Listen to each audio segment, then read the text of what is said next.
it's a big show. Welcome to the Fade Route It's a big bad show tonight. with DNZ. Yeah, it's a big show. Here are your hosts, Cracking up, telling them lies. DNZ.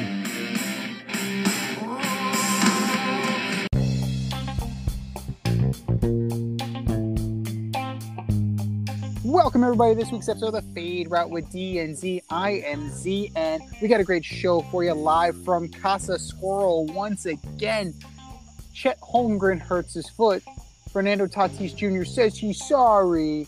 And we order up the NFC East. But we begin today with the brawls, the brouhahas, the melees in joint practices. There have been 23 joint practices this preseason in the NFL, and it's been, it's been a scene, man. The Panthers and Patriots have gotten into a scuffle.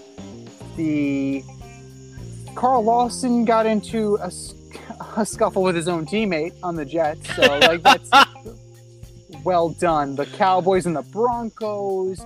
You had, they just keep going down the list all the way back to the Hall of Fame game with the Jags and the Raiders. But this past week, was the most egregious in my opinion because it had a little bit of violence. We'll just say it right now, just a little bit of violence. Aaron Donald is seen on video on social media. It's making the rounds. It's viral at this point. And you see Mr. Donald swinging a helmet, not his helmet. His helmet's still on, but he's swinging a Bengals player's helmet like an axe up over his head, chopping down onto somebody else. And it immediately calls to mind the Myles Garrett scenario. They got Myles Garrett suspended for the rest of the regular season, 6 games. And it really had pundits calling into mind whether or not he should be suspended for longer than that. But he only got 6 games. Here's the kicker. The NFL has no jurisdiction over joint practices. What? So, if there is an incident like this, it is up to the teams, the individual teams, to discipline its players. You really think that the Rams are going to punish Aaron Donald beyond a fine? Especially since you have the Buffalo Bills coming up, you have opening week coming up. You're not paying attention if that's what you think. But how is it even possible that incidents in practice are governed by the individual team and not by the NFL disciplinary committee? I don't understand that. Are they NFL players? Isn't it an NFL sanctioned event? Then NFL players should be governed by the NFL disciplinary committee. It just, there's a logic gap there, and it's just very telling to me that they got in this recent labor negotiation. The NFLPA did an excellent job in negotiating this little wrinkle. We'll see. We still have some time, but clearly, these players are ready to be out of minicamp. Let's just call it what it is. And here he is. I've known this guy since our days on Carousel Shoes, flight crew through and through, the last QB in St. John's history. What's up, D? How's it going, man? Yeah, I'm going to get to the joint practices in a minute, but how do I get the invite to Casa Squirrel? I'm missing out on some fun times here. I think everybody else is too. Absolutely. You got to put your name in on the reservation list. You got to make sure you get in early because the seats are filling fast. So you just got to make sure you're on there.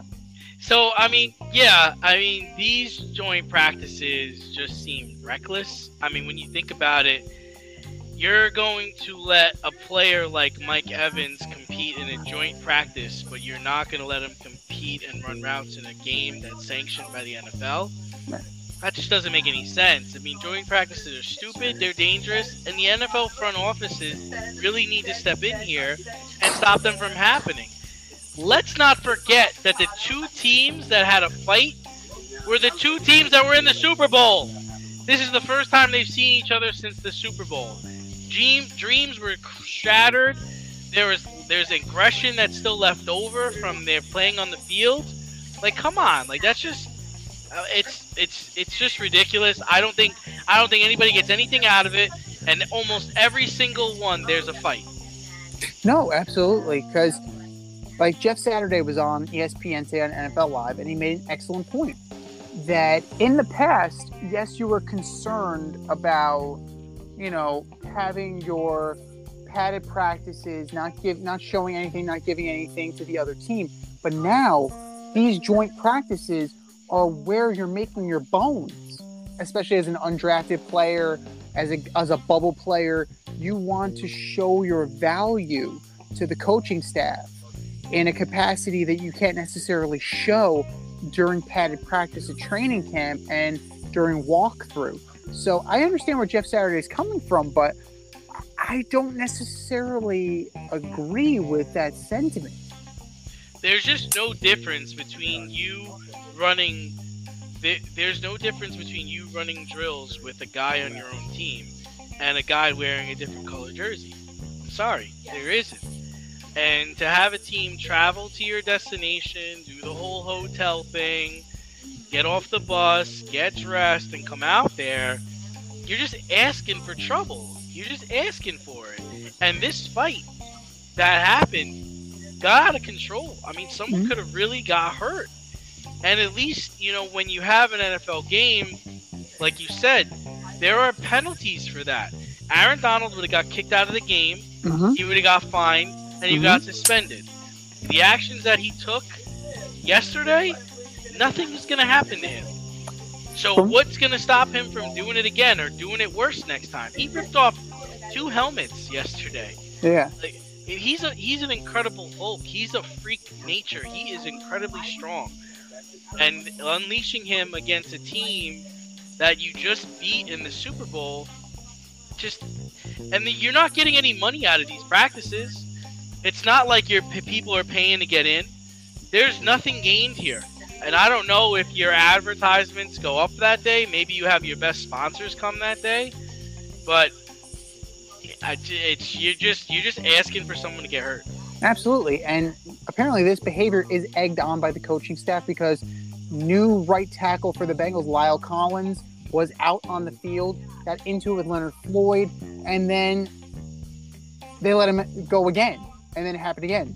So you had 3 different rounds of Collins versus Floyd, and then, like gasoline on a fire, it started involving other members of the team until it engulfed both teams. So this becomes an incendiary flashpoint, and it can be avoided because these joint practices are instead of the padded practices that used to be the norm in training camp.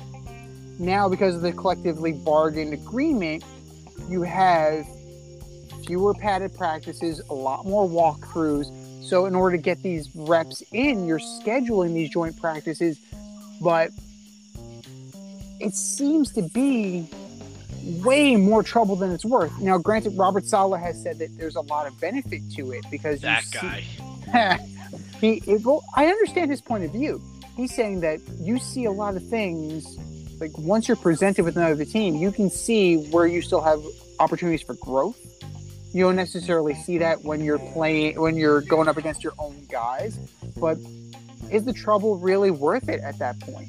I'm not taking anything Robert Saleh has to say until he gets his ish together.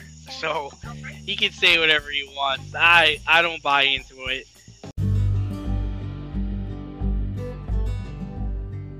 For all the grill masters, green thumbers, home repair heroes, and DIY aficionados in the Richmond, Virginia area, If you're looking for personal service, quality products, and a convenient shopping experience, look no further than Thacker Ace Hardware in Colonial Heights, Virginia. Owner Don Rackley and his team of local experts have everything you need to tackle all of your home projects. I'm talking paints by Benjamin Moore and Clark in Kensington, power tools by Craftsman and Milwaukee, electrical, plumbing, hardware, and let's not miss the grills. Weber, Big Green Egg, Traeger, Blackstone, top shelf, amazing. And for all you green thumbers, their nursery department is fantastic. Give them a call today, 804-766-4223, or stop by 27 Dunlop Village in Colonial Heights. That's 804-766-4223, or swing by 27 Dunlop Village in Colonial Heights. Thacker Ace is the place with the helpful hardware, folks. But, we're talking about, these scheduled practices between other teams, and most of the football teams are closing up camp either this week or some of them even closed up last week. But the NBA has been having summer league games and summer charity games all summer long. Chet Holmgren, the second pick in the NBA draft, suffered a foot injury during one of the said games, which will force him to miss the upcoming regular season. Big deal, little deal, no deal. Little deal from the standpoint that you don't expect anything from the Oklahoma City Thunder anyway. Right? This isn't like John Morant hurting his foot, getting a Lisfranc injury. This isn't like, Zion Williamson getting a Lisfranc injury. This isn't Devin Booker. This is the number 2 overall pick in the draft in a rebuilding situation. Consider it a red shirt year. What I do consider a big deal is that this was in a pro-am game, right? So you have these guys rubbing elbows with prospective NBA players that once upon a time wanted to be in the NBA, players with aspirations of one day maybe being able to try out for the G League.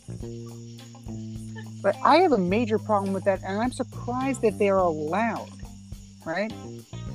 With the money, the millions and millions of dollars at stake, I am surprised that they are allowed to play in such tournaments where your average Joe can take professional athletes on. And who's to say that, they don't accidentally on purpose submarine a guy going for a rebound? Like, who's to say that doesn't happen? Now, you definitely have some talent out there because 3 players in a Pro-Am tournament beat 3 Knick players.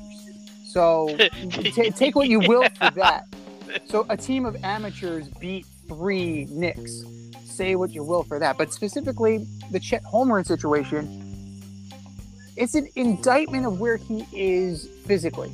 He's 7 feet tall, 195 pounds. He was going up against LeBron. So he was trying to block a grown-ass man. LeBron is a grown-ass man.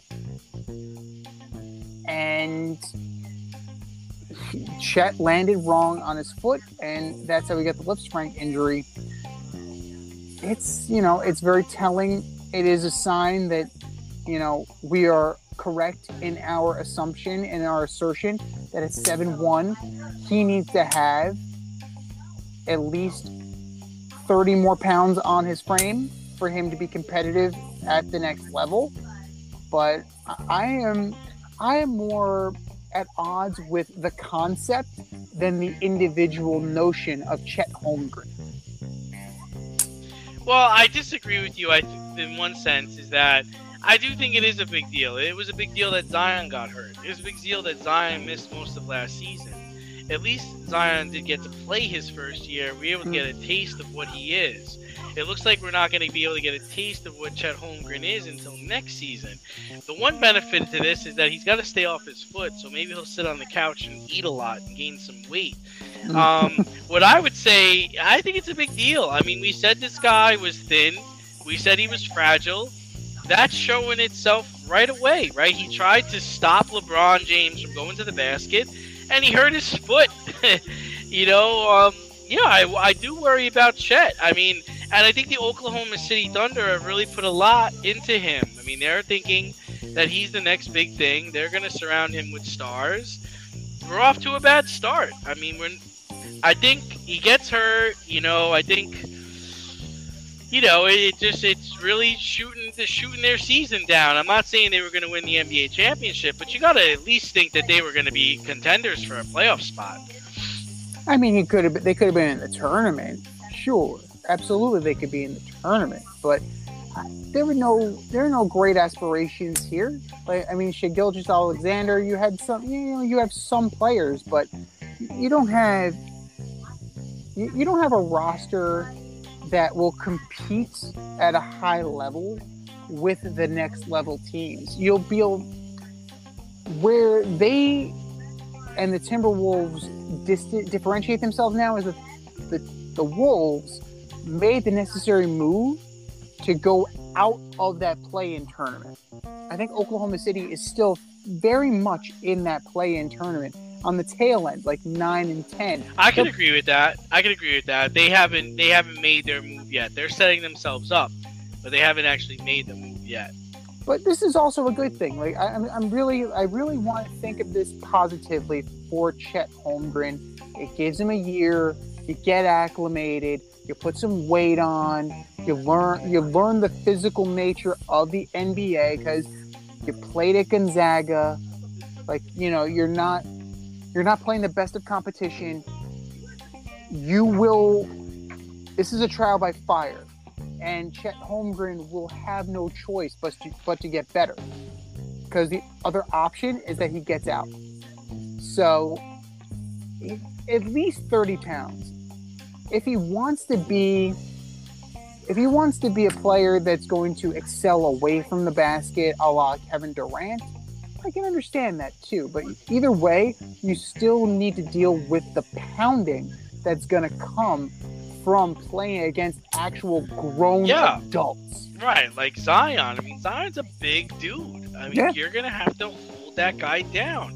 And like I said, the only thing I would say is that if he could develop a finesse game like Dirk had a finesse game. Like, he had the outside and the fadeaway jumper. Like, people had to respect that. And yeah, he got mixed up down low when sometimes against Duncan and against different centers, but for the most part, he stayed around the perimeter. And you just gotta hope that this kid can get better and that this isn't a reoccurring theme. You can't help but smile when you see a balloon. The simplest occasion is a party. Westchester Pop Stars, located in New Rochelle, New York, offers balloon styling and decor for all life's events. Birthdays, anniversaries, weddings, showers, school and corporate events, store openings, or just because. Westchester Pop Stars takes balloons and shapes them into works of art, creating decorative installations for your special occasions.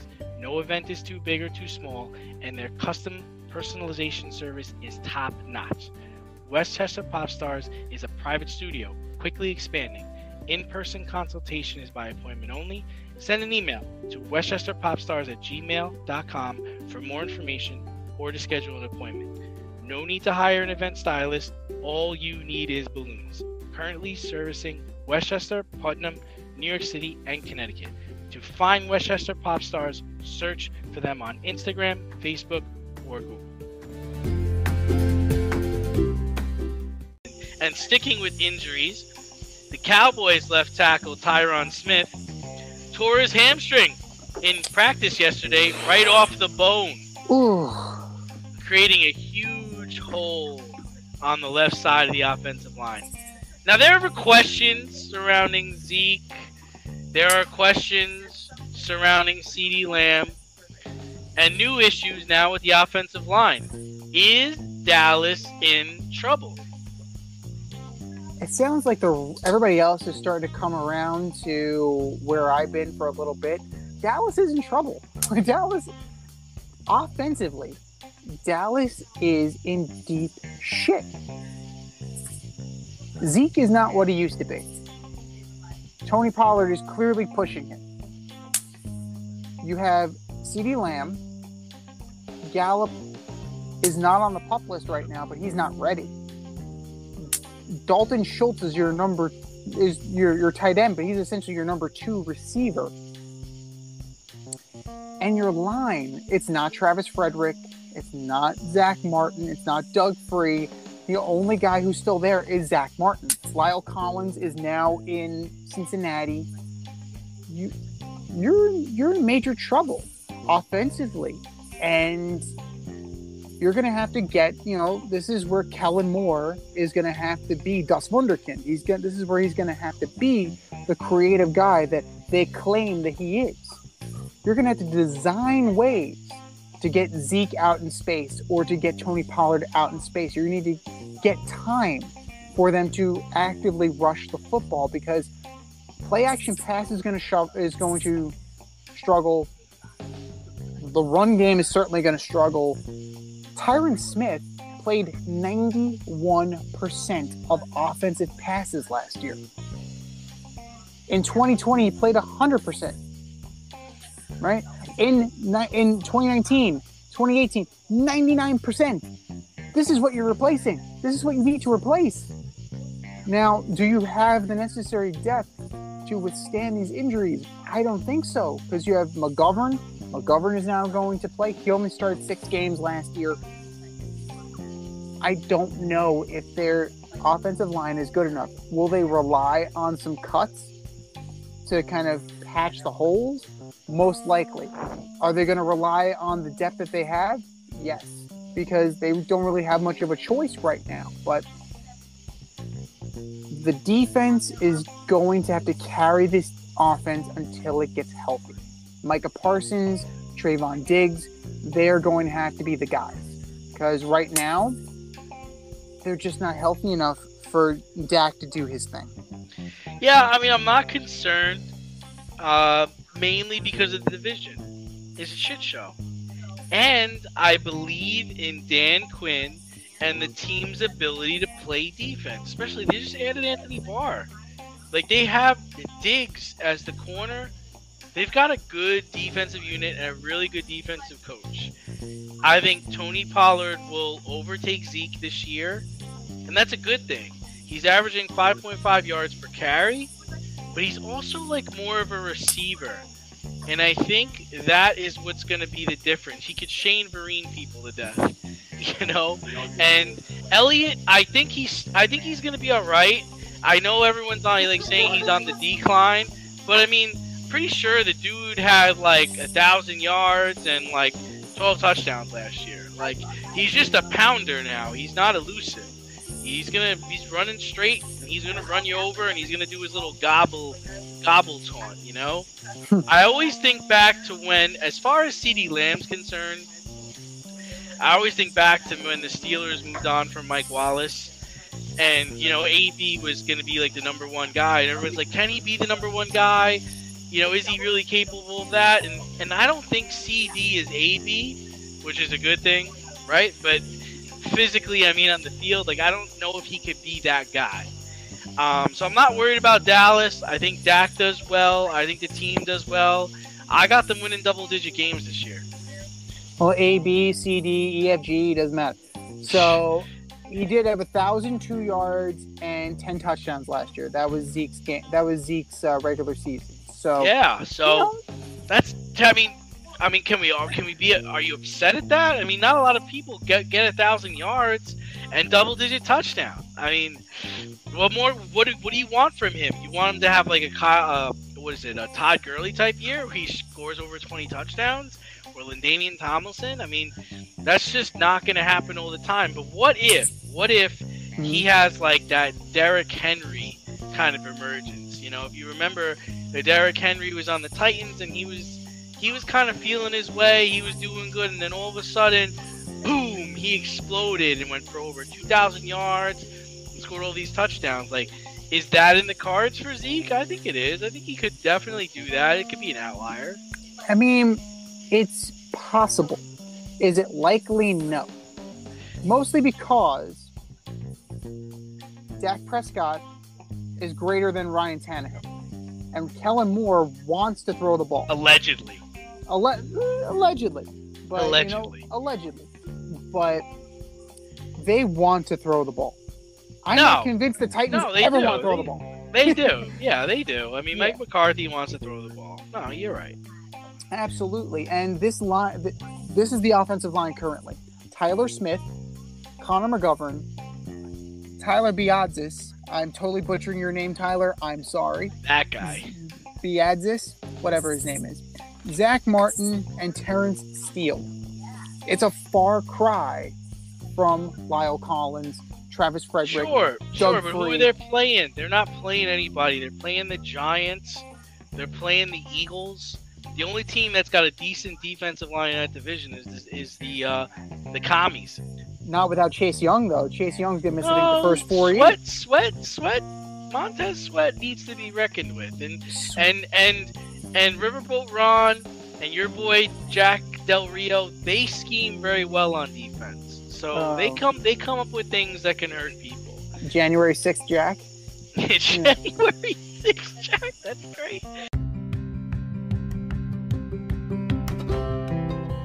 Do you love brownies? Of course you love brownies. But you know what's better than a brownie? A delicious, handcrafted, gourmet brownie delivered right to your doorstep. That's what our guys at Sweet Life Brownie Co. offer. Chef Tommy D and the crew offer a dozen delicious delights that you will crave, from the classic OB to Dutch apple to campfire s'mores and many more. Check out their website, sweetlifebrownieco.com, for their Friday brownie drops. At noon, their site goes live and you see what they're making. Since you're there, become a site member and earn points. You earn 50 points just by signing up.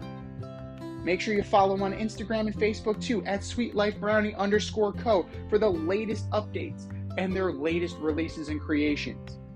That's sweetlifebrownieco.com. Give them a call, 845-641-3043, and tell them D&Z sent you. That's sweetlifebrownieco.com, 845-641-3043. Sweet Life Brownie Co., because there's always room for a brownie. Oh my But God. listen, moving on to baseball. Over the weekend, the Yankees retired Paul O'Neill's jersey. Whatever.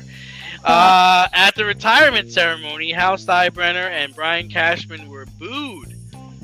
And as early as last week, the Yankee crowd was chanting for Aaron Boone to be fired. Fire Boone. Fire Boone. The Yankees, they won 4 in a row. And they're enjoying their series with the Terrible A's right now. Do Yankee fans have a right to chant Fire Boone and boo Cashman and Steinbrenner? I believe that you have the right as a fan to boo if your team is not doing well. It does come up as a little petulant from Yankee fans. You know, you had the best Define record doing well, because they're 10 games ahead of everybody. at a given point. They did have the best record in baseball, but the Right. Dodgers have taken them to task on that. But at a given point, the Yankees were running away with the best record in baseball, and you know, it sounds like a little spilled milkish kind of thing. It sounds like, you know, it sounds very spoiled and entitled. Do the Yankees have Yankee fans have the right to boo? Yes, absolutely. They do have the right to boo. However, it is a little misguided that they are doing so. Fire Boone, I'm not the biggest Aaron Boone fan, as you know. Like, what is he really doing? You know? What is he really doing? He is the very definition of middle management. I don't believe he does a lot in terms of the X's and O's. I don't believe he does a lot in terms of managing, you know, personalities. He's not doing what Joe Torre did. He's not doing what Joe Girardi did in that clubhouse. You know, he's just kind of like there, you know? He really is just kind of a placeholder while Brian Cashman runs the team from the GM's office. Now, Brian Cashman, you absolutely have a legitimate gripe with him. And if you wanted him fired, you totally could be justified. Yes, they have won, right? They have won. He took over in 98 from Bob Watson. First place. Won the World Series. 99, won the World Series. 2000, won the World Series. 2001, lost the World Series in 7 games. Okay, 2009, won a World Series. A lot of that was done. A lot of that early success for Brian Cashman was with a team that he did not create, right? Bob Watson, Stick Michael, drafted Bernie Williams, traded for Paul O'Neill, drafted Andy Pettitte, drafted Derek Jeter, brought in Jorge Posada, got Joe Girardi. A lot of those moves were, a lot of that team was already there for Brian Cashman. So when the wheels were kind of taken off and these players started to leave, he did not recover. And except for 2009 when they bought that World Series. But, you know, who doesn't buy a World Series nowadays? Right. So I think it's legitimate that Cashman can go. I'm fine with that. Boone can go. Steinbrenner is enabling all this. He can go. And as far as what, you know, Paul O'Neill as a Yankee, I know that you're not big on retiring numbers, especially since, you know, the Yankees are running out of numbers. But Paul O'Neill was a very good Yankee, and I think he definitely deserves to have some sort of accolade. So, you know, I'm with him on that. And ultimately, it's fine. It's everything is fine. Listen, I mean, I like Boone. I like how he manages the team and how he handles the media. I know you're not, as you said, you're not a big fan of him. My deal is he gets the job done. He does what he's told. It's fine. I'm not sure why people are booing Steinbrenner and Cashman. I don't know what they're booing them for.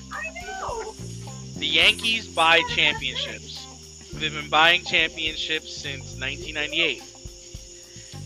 The problem is that, like I always say, is you have other teams now that are buying championships.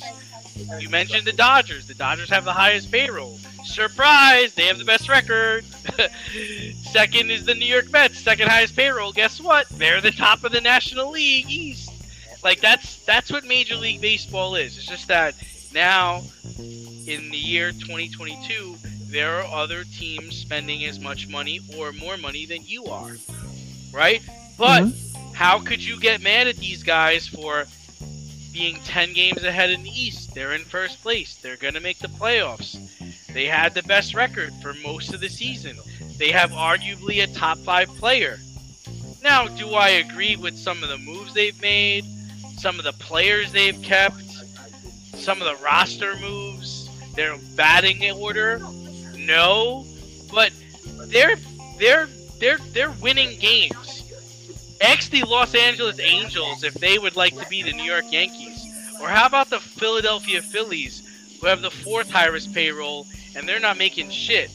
Or the San Diego Padres, who just traded away all their talent and have talent on their team, and they're just trying to make a fucking wild card. All right? The only thing the Yankees should gripe about is that the Astros have bested the system. They're 8th in payroll, and they're the class of the American League. So if you're mad because Hal Steinbrenner and Brian Cashman aren't the guys from the Astros, you have a right to be mad. But last time I checked, they won the World Series in 2009. They went out and they got the best pitcher available at the time in Garrett Cole, allegedly. They got a guy right now that's probably going to win the MVP award, or at least come in second, in Aaron Judge. There's not much you can be mad at them for. You know what you got. You don't know what you're going to get. You know, you could be mad at him. You could be mad at Cashman and Hal for hanging on to Frazier and ruining his life. They're going to start to do that to Andujar, that poor man. But don't get mad because they're 10 games ahead of the Rays and have one of the best records in baseball. Sorry. It does seem a little spoiled and entitled on, and not all Yankee fans. No, it's all of them. Fair. It's fucking all of them. No, man. No. Nah, dude, it's all of them. They all complain. They all think that they should be the best because they were spoiled for 3 years during the steroid era when the whole fucking team was on steroids and they were spending all their money on the best players and robbing teams, that they think that's the way it goes. That's what all these Yankee fans are about. They don't understand that times have caught up to them. You got teams like Toronto spending money now. You got teams like the Phillies spending money now. Like, it's not all gravy anymore. It's not like we're going to rob the poor teams, take their best players on expiring contracts, and then go into the playoffs with Jose Canseco and Cecil Fielder on our fucking bench. No, like that's not the case anymore. Like the Yankees are definitely not doing that, mostly because of the TV contract with Major League Baseball being so lucrative that teams can keep their own guys. Like Seattle is close to inking Crazy. J-Rod, right? J-Rod, Crazy money. But they're doing it. I like what Seattle's doing. They're being smart about it.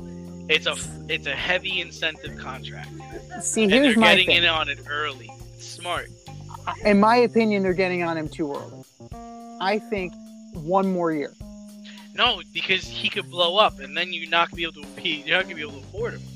They're Right, trying to get it. Or he could flame out after signing this money, and now he's Jonathan Singleton. Jonathan Singleton got all that money from the Astros before he even got to the Pigs, bro. Yeah, you're right.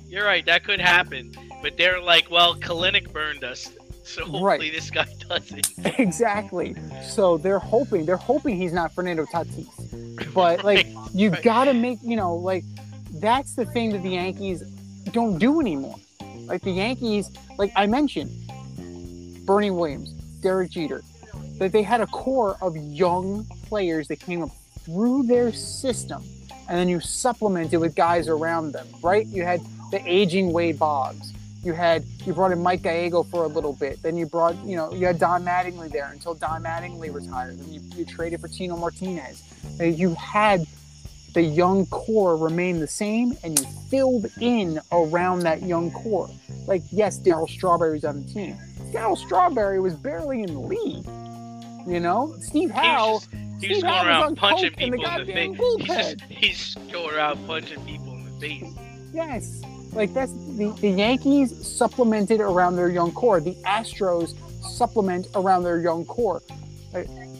It's not just about buying, right? Yes, you do buy, but your window is shorter that way. Now it is. Now it is, yeah. You need to be able to do both. If you can buy with a young core, you'll have greater longevity. Which is what the Astros are doing very well. It's what the Blue Jays are doing right now. And during that game, Paul O'Neill Day, the Blue Jays pitcher Alek Manoah hit Aaron Judge in the 5th inning, and it seemed to piss off Aaron Judge, which I wouldn't want to have Aaron Judge pissed off at me. But Garrett Cole was the only Yankee who came out to defend Aaron Judge and contest a hit by pitch. And it got people questioning the fortitude of the clubhouse, right? It got them questioning whether these guys were really together as a unit, because only one guy came out to Aaron Judge's defense. And of all people, it's Garrett Cole. So do you question the togetherness of this Yankee locker room? And who you got in a fight, Garrett Cole or Alek Manoah? Listen, man, I think it's been a long season. Most people didn't. I think the problem was most people in the dugout didn't think much of the hit by pitch. It wasn't until Aaron showed his frustration that, Cole was probably, paying attention and kind of jumped the barrier and was, I don't know what he was thinking, but he's heading out, onto the field. So, no, I think they have togetherness. I do think it's odd that more people didn't come to the defense of their MVP candidate, their supposed leader, their captain. But I'm not buying into it. Cole was eager. He was, he didn't pass the Audi sign, though. So I think he was just, he was showing up for the cameras. But man, in a fight, I'm taking Manoah, man. 6'6", 260. Don't try to scrap with that guy. I mean, Cole is 6'4", 220. Man, I don't know. Body the shit out of you, In a fight, I'm going with Alek Manoah. 6'6", 285. Yes, Cole is 6'4", but it's about attitude. And right. Like Garrett Cole seems soft. He's very wishy-washy. I'm not gonna front. He's fucking soft. Like he's not. Like to me, he's not a Yankee, man. And I'm not a Yankee fan, but he ain't a Yankee. Like he ain't the Andy Pettitts, he ain't the AJ Burnett's, he's definitely not a CC Sabathia. Like, right? Like CC comes out the dugout, well, that's turning heads, right? Am I right? He is. I love that you're like, he's not a Yankee, he's not AJ Burnett. Like if that's the standard, if that's the litmus test, my God. I like it. Yo, AJ Burnett got a ring with the Yankees. I like AJ Burnett. I mean, yeah, he was fluky some days, but other days he was nasty. He was filthy. When AJ Burnett got signed, I turned to my mother and my sister and I said, you got one good year out of him. Yeah. The rest, no. That but one he good didn't year have, happened to be 09. But he didn't have to be, like, right? He didn't have to be the guy. Like, No. he could be the 2 or the 3. Like, they had their lead dog. And that's the difference, right? If CC Sabathia comes out of the dugout, it's a lot different than Garrett Cole. Absolutely. Am I lying? No, not at all. Like, If Roger Clemens throws a bat at Piazza, that's different than Garrett Cole not going past the outie sign. Sorry, it just is. I don't like any of these fucking guys, but I'm being honest about the situation. He doesn't carry any weight. He's a fanboy to me. Like he doesn't do it for me. And he clearly doesn't do it for anybody in that dugout because he got nobody following him out there. Like, you don't follow CC out there. CC's gonna let everybody know about it in the dugout and in the clubhouse and to the media. I don't think this is a situation like Yankee teams in the past where it was 25 guys, 25 different cabs after the game. I think there is togetherness there, but I think it's also just a different time. I think. But I also think it was a different situation. Like, it wasn't a big deal. Like, I don't think he hit him on purpose. I don't think he really meant to hit him. Like, it did not benefit the Blue Jays at all to hit him in that situation. No, he had a runner on. He had a base open. It didn't make sense. It didn't make sense. Manoah hit somebody in the fucking All-Star games. Does anybody remember that? Like he's not notoriously wild, but he gets wild sometimes. Like he doesn't mean it. But he's not doing it on purpose. You don't think Manoah wanted to strike Judge out? Come on, that's just ridiculous. No, absolutely. Alek Manoah was, he is trying to. He's not trying to hit guys. He's not trying to put runners on base. He's not Pedro Martinez, man. Like, no, he's not showing like I'm going to hit you in the head. But like, he did buzz the tower in the first inning. I think that's where Aaron Judge. I think that's where he gets a little froggy, was because he did come high and tight in the first inning, and then he comes in again and he hits him in the fifth. Dude, get off the plate. Like, I'm not going to let you hit a bomb off of me. I don't blame him. I mean, that's the one thing, that's the one thing that the Yankees never did to Manny Ramirez and David Ortiz. Oh, my God. They stood on top of the plate, and it's like, okay. I used to feel so bad for Mike Mussina back in the day. Like, man, he'd just be hitting bombs off of Mussina. It's like making knuckle curve, bam. Fucking change up on the outside, bam. I love Manny. But listen. Make them move their feet. That's what you're supposed to do as a pitcher. Can you take the championship from DNZ? This year, you can play our football pick'em on CBS Sports and compete against us in the option every week. Check the link in our Instagram bio, Fade Route Podcast, for all the details and to sign up. Then tune into the Fade Route every week until the Super Bowl for updates and standings. Bring it on. No, somebody not moving their feet too much is your boy, Fernando Tatis Jr. We talked about it last week. He tested positive for a banned substance. This past weekend, he sat in the Padres dugout and he issued an apology to fans, teammates, and the front office for his mistake. He seemed sincere while clinging to his story of how this was an accident. He vowed to write a better story moving forward. And he's going to get that shoulder fixed, which he should have got fixed in 2021. What are your thoughts on his apology and where he goes from here? I think his apology was horseshit. Like, plain and simple. You got caught, you got busted. You came up with this half-assed nonsense with the ringworm that could be debunked with just typing in something in Google. But it's absolute horse shit. Now, what I also find horseshit is that, like, he's so apologetic, and he's going to take the suspension, but he's also going to get shoulder surgery. Dude, why do you need shoulder surgery? Can you tell us that one? What'd you do this time? All right, it was 2 motorcycle accidents. What happened this time? What were you, like, spelunking? Did you, like, were you free climbing? Did you jump out of an airplane? Why the fuck do you need shoulder surgery now? Imagine what that conversation was like. Oh yeah, AJ, I'm gonna also get my shoulder surgery. What? By the way, I'm gonna need shoulder surgery again. So, huh? Excuse me? Excuse me? What was that? Yeah. Fuck, I should have traded you for Soto. God damn it. But yeah, no. So the way I see it, he's a $340 million question mark. Like, I don't know what this guy is. He has a lot, right? He has a lot of goodwill to win back. Not only that, he needs to prove that he's legit.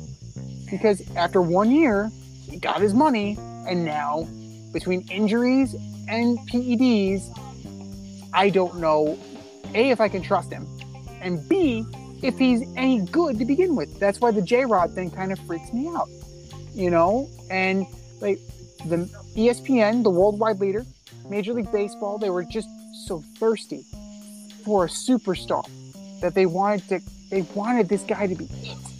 Like, they wanted him to be the guy. Like, they wanted Bryce Harper to be the guy. Like, they wanted Mike Trout to be the guy. The guy is Shohei Ohtani. The guy is Aaron Judge. It's not him. It's not Fernando Tatis Jr. He has time to become the guy, but we're starting from scratch again. So all in all, I wasn't impressed by the apology. It's too little too late, and he has a lot of making up to do. Nah, you nailed it, right? You nailed it. It's like all these teams are trying to say, okay, this is our guy. We got to lock him in right now because we don't know where the market's going, right? And it's like Julio Rogers. That's why I like what the Mariners did. It's like, yeah, their contract could be anywhere between $150 million to $400 million. It's all incentive-based. So, dude, live up to what we think you're going to be, and you're going to get top dollar. Now, Mike Trout. Look at Mike Trout. They gave him all that money. They're not even stiff in the playoffs this year. He's not even the best player on the team anymore, right? Ohtani's gone next year. Moreno's going to sell the team. Disaster. Acuna, my team. We won without him. But we locked him in a few years ago. So we're good. We're good for the next couple of years. Like, we locked him in low. Done. Albies too. Oh, the whole team. Yeah. We got the third baseman too. We're good. Like, you locked up Riley, listen, the front office for Atlanta Braves knows what they're doing. They locked up their best players for the next 10 years. Like, our window is the next 10 years. In the next 10 years, you got to get to at least 3 World Series. The only guy they haven't locked in is Dansby Swanson, but look at the kid who's coming behind him. I mean, we don't need to lock him up if we can. We got talent. So I don't blame the Padres for going in all in on this dude. I don't. I'm going to take a different approach than you. I do feel like his apology was scripted, but I do think it's sincere. I do agree that he's full of shit and that this wasn't a ringworm thing. This was something else. And he is burning the franchise. But I'm going to give him the benefit of the doubt, and I believe that he's going to write a better story moving forward. Everyone deserves second chances. And listen, he's got the genes. His father was a stud player. He's a good player. There are other good players on that team. His father was also a steroid cheat. We already talked about it. He was in the Mitchell report. He was part of Murderer's Row on the Cardinals, though. That team was deep. All right? Yeah. I think he's got talent. I wish him the best. I want it to work out. I want him to play well. I want them to compete against the Dodgers. I want them to beat the Dodgers. But his attitude's got to change. Like, the fact that they could literally, I read this today, they could void his contract and take away his guaranteed money because he got hurt on a motorcycle. And they should. That's that motorcycle call. Yeah, but they should, but then you're just going to piss him off. Like, what's the point of doing that? Right. And I think, and that's the Padres showing good faith. It's like, dude, we can take away all your money right now. We're not going to. Get your shit together. See, that's the thing. Like, you see it as a positive. I see it as a negative. I want the Dodgers to drub the living shit out of this team. I don't like the Padres. I don't like the Dodgers, dude. Yeah. I don't like the Dodgers. I don't like teams that spend mad money and win. That's everybody. No, it's not everybody. It's the top 4 teams in the league right now. The Dodgers, come on, dude. To me, I'm going to tell you right now, I think Betts is the best player in baseball. They went and got him for a ham sandwich. Then they go out and trade for the best player on my team, Freddie Freeman. Or not even trade for him. They signed him. They fucking went out and signed him. To me, Kershaw, yeah, he's on his way out, but they have pitching. They have hitting. They're in LA. They have the highest payroll. I don't like those teams. I want those teams to go down and go down hard. The Mets are another one. The Mets don't have a lot to show for it, but their manager, Buck Showalter, might be the best manager in baseball this year. The stuff that he's done with that team, and you can go look and listen to our recordings from earlier in the season, and I was talking shit about him. I was wrong. That guy knows how to manage a team. He knows how to challenge a team, because he's outcoached the Atlanta Braves every year, every time they've played him this year. Like, he's just miles ahead of everybody in everything he does with his bullpen, with his starting rotation, and with his players. And then it's the Yankees, the team I've hated all my life. Like, I don't like that team. I like when the Royals win. That's epic. I like when Tampa's in the World Series. That's awesome. Like, I want teams that you don't expect to get there and beat these powerhouses. I'm a Billy Bean guy. Adapt or die. Like, that's me, man. That's just what I look at it. And I look at this situation, and it's just like, you know, it's frustrating what's happened to him, but I like San Diego to be successful. I want them to move forward. I want them to do well. Looking to break into broadcast media, web development, social media marketing, or filmmaking? Then CSB is the program for you. From day one, you'll be trained hands-on by industry pros like friend of the show Rob Adams, whose goal is to get you trained and get you working in months, not years. CSB offers 8 and 16-week programs in small class sizes designed to give you the personalized attention you need. If you can make it in person, there are 5 East Coast locations. If you can't, they offer virtual classes too. How great is that? And once you graduate, you become part of the alumni network that gets you to the front of the line. Trust me, I'm an alum myself. Go to gocsb.com today, request more info, set up a studio tour, and who knows, you may very well be on your way to a career in broadcast media. That's gocsb.com and tell them Z sent you. gocsb.com.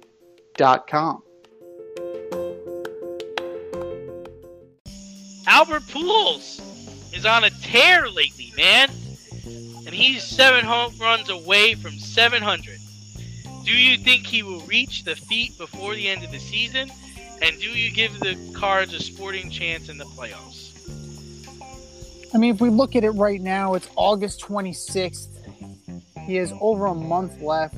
The Cardinals are in first place. They're 72 and 53.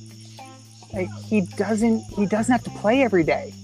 Like that's the best thing, you know. You have Goldschmidt, you have Arenado.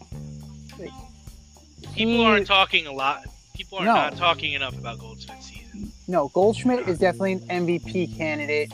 You definitely. You think he has Yeah. the Triple Crown on his team? Oliver Marmol needs some serious consideration for Manager of the Year. Rookie manager. You have 240 somethings on your team.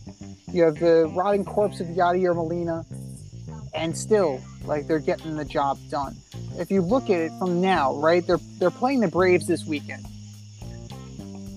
All right, the rest of the season: Cincinnati, Cubs, Nats, Pirates, Brewers, Reds, Padres, Sounds like Dodgers, a lot of trash. Brewers, and then a 6-game set. 6 games against the Pirates to end the season. You're telling me you can't find 7-8 home runs in there? Like, I'm not betting against this man. Like, I really think that he'll be able to get it done. Not only can he get it done, this team is going to make the playoffs, and they're going to make some noise. They're definitely going to be a tough out. And, you know, I'm not saying World Series, but they can definitely challenge the Mets. They can challenge the Dodgers because they've been there. They've done that. And they'll be able to put a scare into some teams. And Pujols, there was a cloud there. There's an absolute cloud there, but it's still a good milestone. It's still a good feel-good moment, especially as he's, you know, wading to the end of his career, like as he's getting into the twilight. And all in all, like, I think that it was the right story, the right time, and it's going to have a positive net result. Listen, 7 home runs is a lot. You know, me personally, I don't think he makes it. Just kind of things like you mentioned. He doesn't really play every day, and it's hard. It's hard to hit home runs. You're talking about in a month. You're almost talking about he's got to hit between 1 and 2 a week. You know, people can pitch around him. Yeah, I don't know. I don't know if they're pitching around him anymore, to be honest, because he's not Albert Pujols anymore. You know, like, yeah, I get what you're saying. I don't know. I mean, now as far as the Cards' chances in the playoffs, I love it, especially if Flaherty comes back. They need Flaherty. They've been in first place the majority of the season without their best pitcher, and Adam Wainwright is what, 40, 38, 39? Waino is 40. And he's crushing it. They, to me, pose the biggest problem for the New York Mets. The New York Mets do not want to play the Cardinals. That could be a huge problem because those boys can hit. You're going to get Goldschmidt, Arenado, and you're going to get Pujols. And then if Flaherty's there, you get Flaherty, Wainwright. They just got to win 1 game in Citi Field. Yeah, that's it. They got to win 1 game in Citi Field. And I'm, you know what? You just don't know. You don't know. So the Cardinals, they're a well-run organization, and they can take out anybody. They can even take out my Braves. I'm not gonna lie to you. No, the Cardinals. If the Cardinals are in it, they can win it. You know, they need Flaherty though. They need another pitcher. They need one more guy to come in and be lights out. For even if it just happens in the playoffs, they need a guy that's gonna go 7 innings, 4 hits, 1 run. And Jack Flaherty could definitely be that guy. Like Jordan Montgomery's being that guy right now. I mean, he's really. How good does he look right now? It's unbelievable how good Jordan Montgomery. He looks like Andy Pettitte. The Yankees. Oh, don't fucking say that. Fuck Here's that why. Guy. Yeah, well, Fuck excuse that me. guy. But, yeah, I'm sorry that he beat John Smoltz in that game. I'm sorry that he outdueled Mr. Smoltz, but he did. Okay. I'm pretty sure he got jacked up like 12-1 in the first game, didn't he? He did. He didn't. Did he pitch? No, he pitched in that game, right? No, I think it was Pettitte. It I'm was pretty sure Pettitte? you're right. It was Pettitte. But in the 2-1 pivotal game, Yeah, that was that was it. Oh no, it was But 1-0. It was 1-0. It was 1-0. You're right. But Jordan Montgomery has taken it to another level. Is it sustainable? I don't know. But like he is he's doing a fantastic job right now. I'm not saying he's a number 2, but he can certainly get it done. You have Miles Michaelis, you have Dakota Hudson, you have guys who can pick up the slack. They brought in Jose Quintana, who's doing great. So you definitely have some you have some depth. And the one thing about the Cards is that the Cards are always able to figure it out. And Figure It Out brought to you by Mike Westhoff, the legendary special teams coach of the New York Jets. Check out his socials. You have Mike Westhoff 8052 and on Twitter at STC Coach Mike for all the insights and to find out where you can get Figure It Out. But the Cards are absolutely able to make that happen, and they're a dangerous out. They'll scare everybody in the National League and probably the American League too if they somehow make it to the World Series.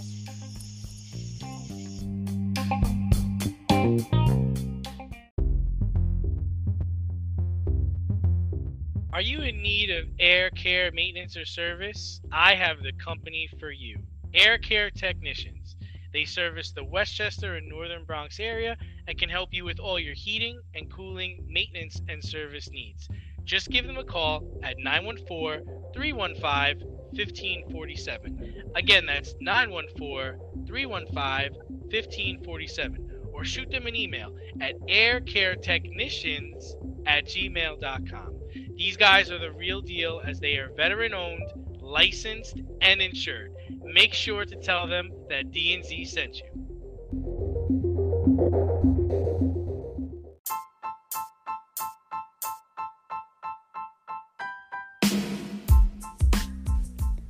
It's time for the mail route on the Fade Route. If you want to get featured, hit us up, faderoutemail@gmail.com, or slide in those DMs at Fade Route Podcast on IG, or drop us a line on our Twitter page at Fade Route DNZ.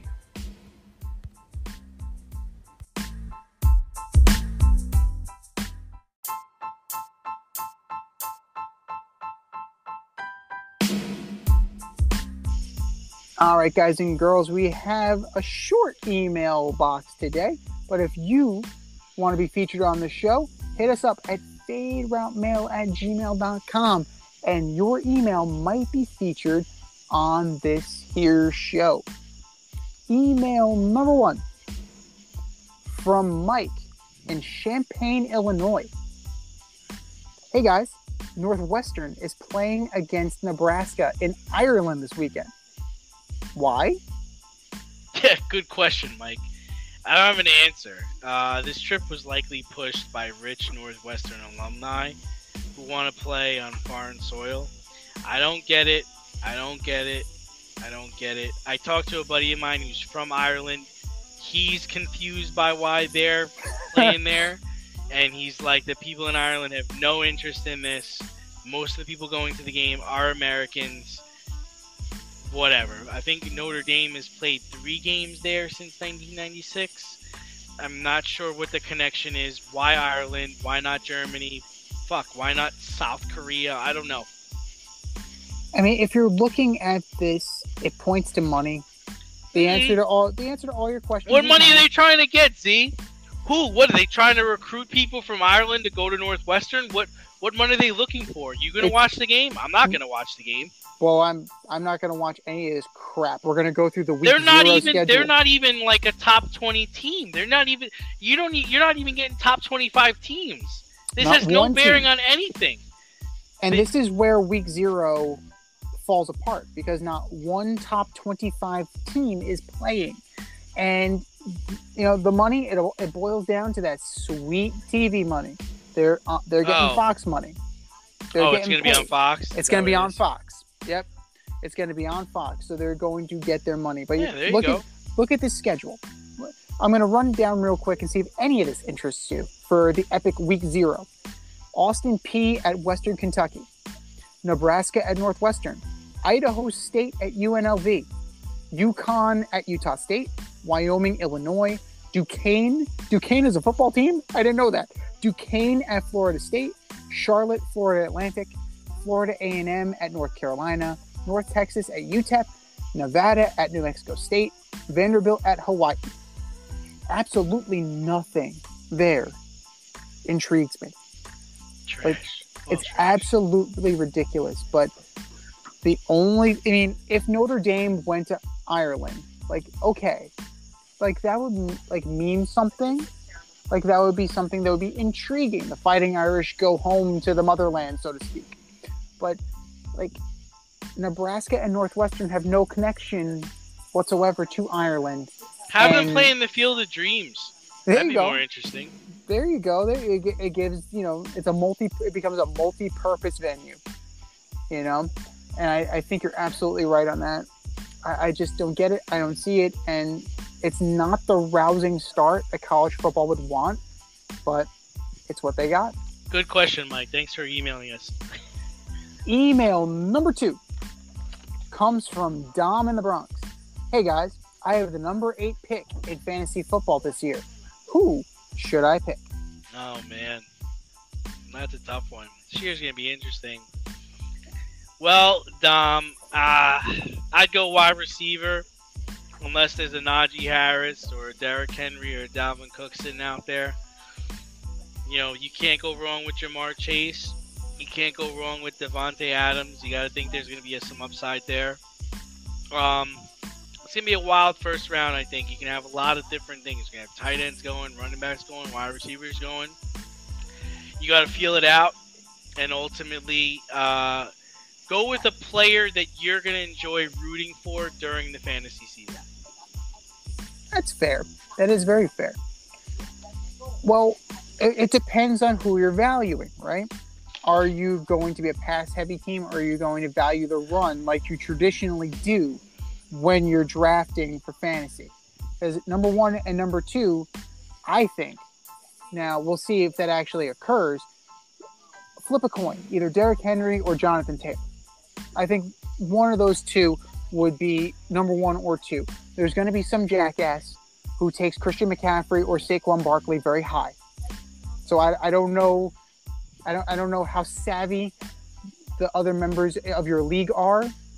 Like, are they going to be the guys who take Aaron Rodgers high because he's a quarterback and puts up a lot of points? Like, there's always going to be like that one misguided guy who reaches, right? So there's a possibility that you could end up at 8 with a guy like Justin Jefferson, Najee Harris, like Jamar Chase, Debo. Like, there's a lot of wiggle room between 3 and 8, because you figure Cooper Kupp is going to go. You're going to have Kamara, but Kamara has his legal issues. Chubb is going to get a lot of burn this year, so Chubb is probably going to get picked high. Stephon Diggs, Joe Mixon. There's a lot of players out there that could feasibly go in that 3 to 8 range. So it depends on who you value, and if you have a guy like Najee Harris at 8, take him. He's going to get a lot of play. Like, I would steer clear from McCaffrey. Like, I think it's well documented my feelings on Christian McCaffrey. Saquon, another guy I wouldn't take that high. Dalvin Cook, another guy I wouldn't take that high. So Chubb would be a good one. DeAndre Swift might be a steal. That might be a little bit of a reach, but if he's as good as advertised, DeAndre Swift might be a good choice. But all in all, just don't be that guy. Don't be that guy. We're gonna have to create a shirt on the Fade Route store. That guy. Don't be who? That guy. I'm that guy.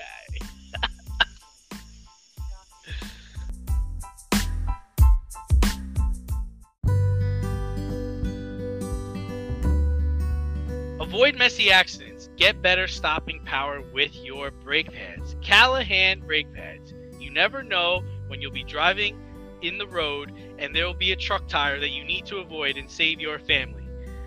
Callahan Auto. We really care about what's under your hood.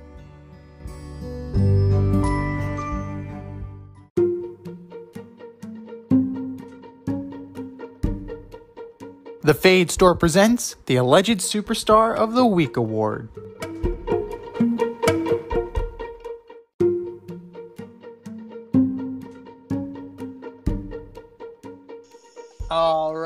Boys and girls, you know what time it is. It's time for the Alleged Superstar of the Week.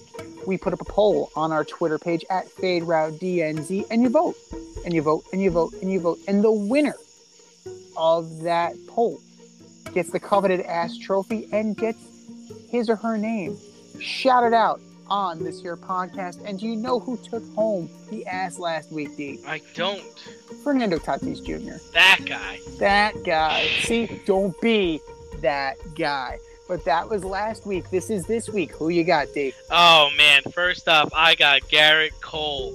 Challenging Manoah after he hit Judge with a pitch. Sit down, son, before you get hurt. Garrett Cole, you are my alleged superstar of the week. Number 2, I got 2 guys, Z. I got Rams GM Les Snead and Bengals GM Mike Brown. I got an idea. Let's have a training camp practice with the 2 teams that met each other in the Super Bowl.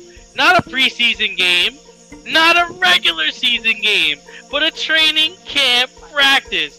What's the worst that can happen? Oh, I don't know. Maybe Aaron Donald tries to fight the entire Bengals team.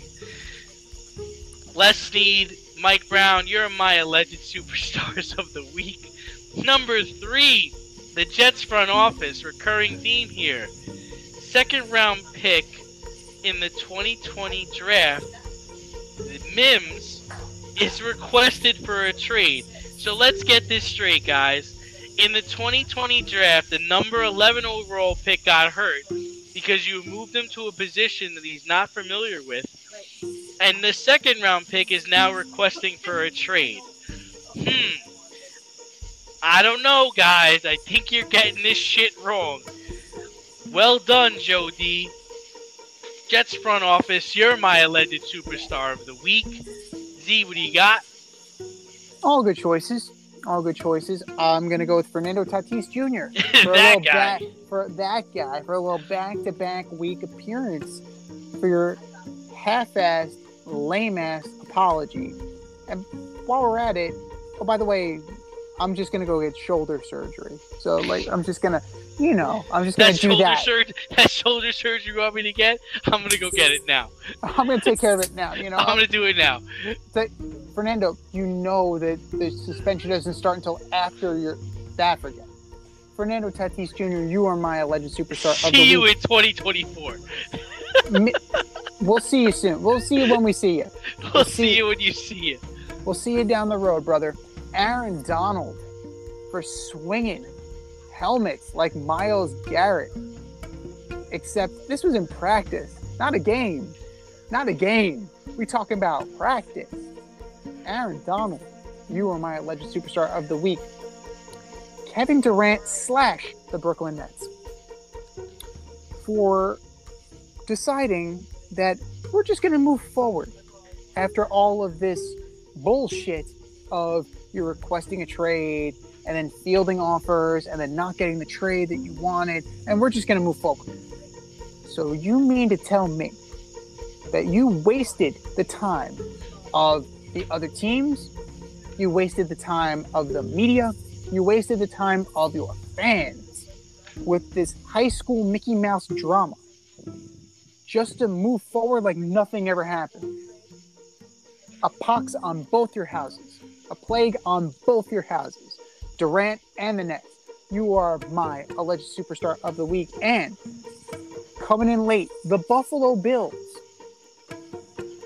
for cutting your punter, Matt Hack, and keeping the guy accused of rape, accused of, in a civil suit, Matt Ariza is accused of gang rape. You couldn't wait a week. You couldn't keep this guy. It's just a bad look, Buffalo. It is an absolutely horrible look. And it's all self-inflicted. Buffalo Bills, you are my alleged superstar of the week. I think we have said our piece, ladies and gentlemen. Go to the Twitter page and vote and vote and vote. And for our nominees,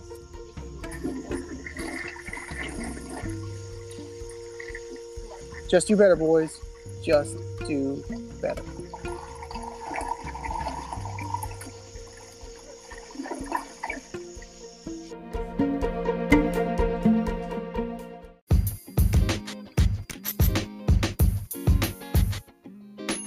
Your favorite podcast has its own merch line now. Go to the Fade store with DNZ.com today for all your Fade Route merch needs.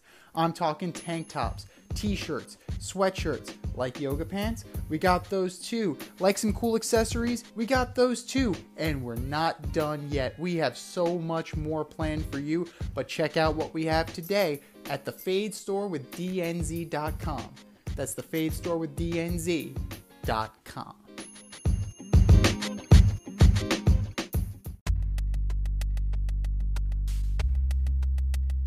Order up!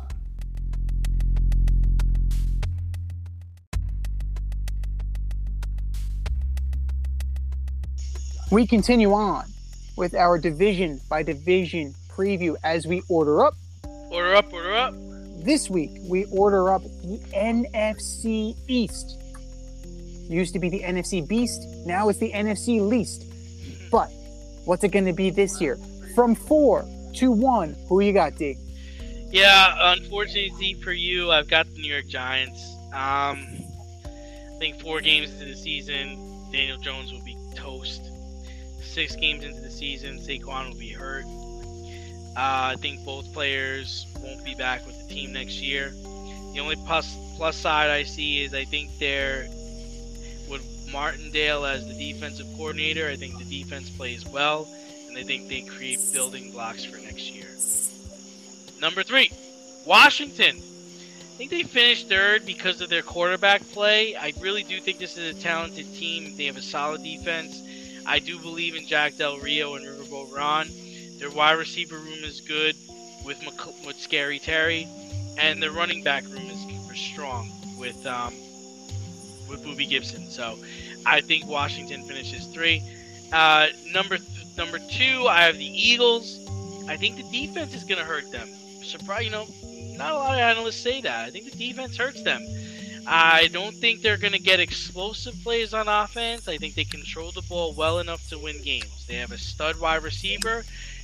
Miles Sanders has to have more touchdowns than last year because he had 0 last year. And Hurts is smart with the football. And then number 1 is Dallas. You might think it's silly, but yeah, I think they're the best team in the division. They're going to be good. I have them winning double-digit games. I think CeeDee Lamb shines, not in an AB way, but in a very good way. Pollard winds up taking the lead in the backfield, and the defense will close out games. Z, what do you got? It all makes sense.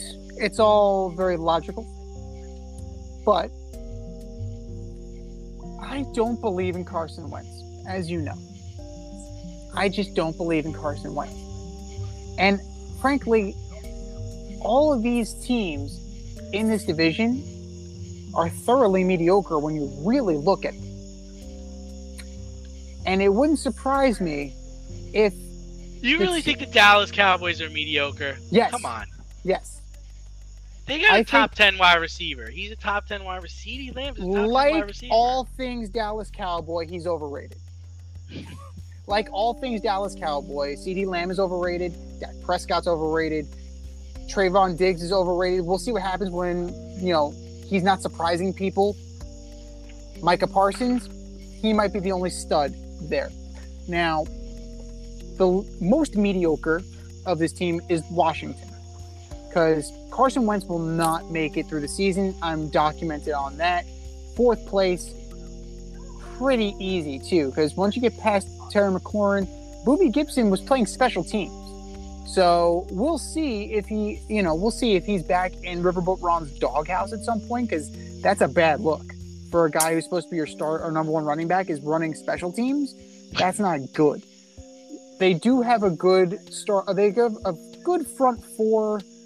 Linebacker is shaky, so we'll see. I like the Giants at number 3. I think they will make the switch eventually because Daniel Jones will not hack it. I don't know if it's Tyrod Taylor or if it's Jimmy Garoppolo. If it's Jimmy Garoppolo, The Giants could move up higher, in my opinion. But he's not there. So we're going with what's available. I like what they've done. The offensive line is good. The defensive line is improving. Graham Gano is there, solid. We'll see if he will stop hitting people and get himself concussed. I like what the Giants have done. I'm in no way saying that they're going to be in first place. Third, fair enough. Maybe a game difference from the Commanders. Second place, the Cowboys. I don't think they did enough. I don't think they have enough. Dak Prescott is overrated. I can go on and on and on, but I would just be beating a dead horse. Cowboys, second place. Number one by default is the Eagles, but I don't even trust them that much either. They're loaded, right? You have Miles Sanders, you have Boston Scott. Cool. Good 1-2 punch. A.J. Brown, Devontae Smith, Quez Watkins. Yeah, that's fine. Dallas Goedert, good. On the opposite side of the ball, you have Hassan Reddick you brought in, Darius Slay, you brought in ex-Giant James Bradbury. You have a lot of talent on this team, and that's not even talking about the offensive line with Kelsey, Mailata, Lane Johnson. To me, it boils down to the quarterback. I don't know if Jalen Hurts is good enough to lead this team. Would it surprise me if at some point Gardner Minshew has to come in and clean up a little bit? It would not surprise me. It would also not surprise me if the Eagles win this division with a sub-double-digit record. It wouldn't surprise me at all if this was a 9-8 division. But it's just the teams in this division just don't do anything for me. And as you know, one of the teams is my team. So you can't accuse me of being a homer. I think they all stink. This has been the Fade Route with D&Z. Thanks for tuning in tonight. Catch our podcast Wednesday nights on Anchor, Spotify, iHeartRadio, wherever you listen to your podcast. Until next time, stay faded, everyone. Time for us to run the go route, but we'll talk to you next week.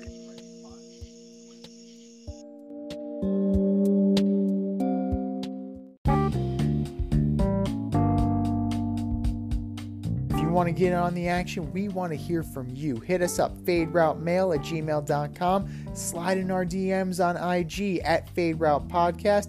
Drop us a DM on Twitter @FadeRouteDNZ.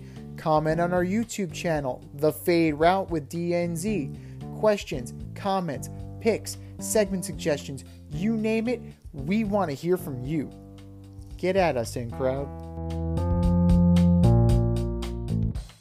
Thanks for listening to this episode of our podcast. If you like what you heard and want to hear more, be sure to like and subscribe on your favorite podcast platform. Rate us 5 stars, leave us a review, turn on subscription notifications, and tell your friends. Spread the word, spread it wide.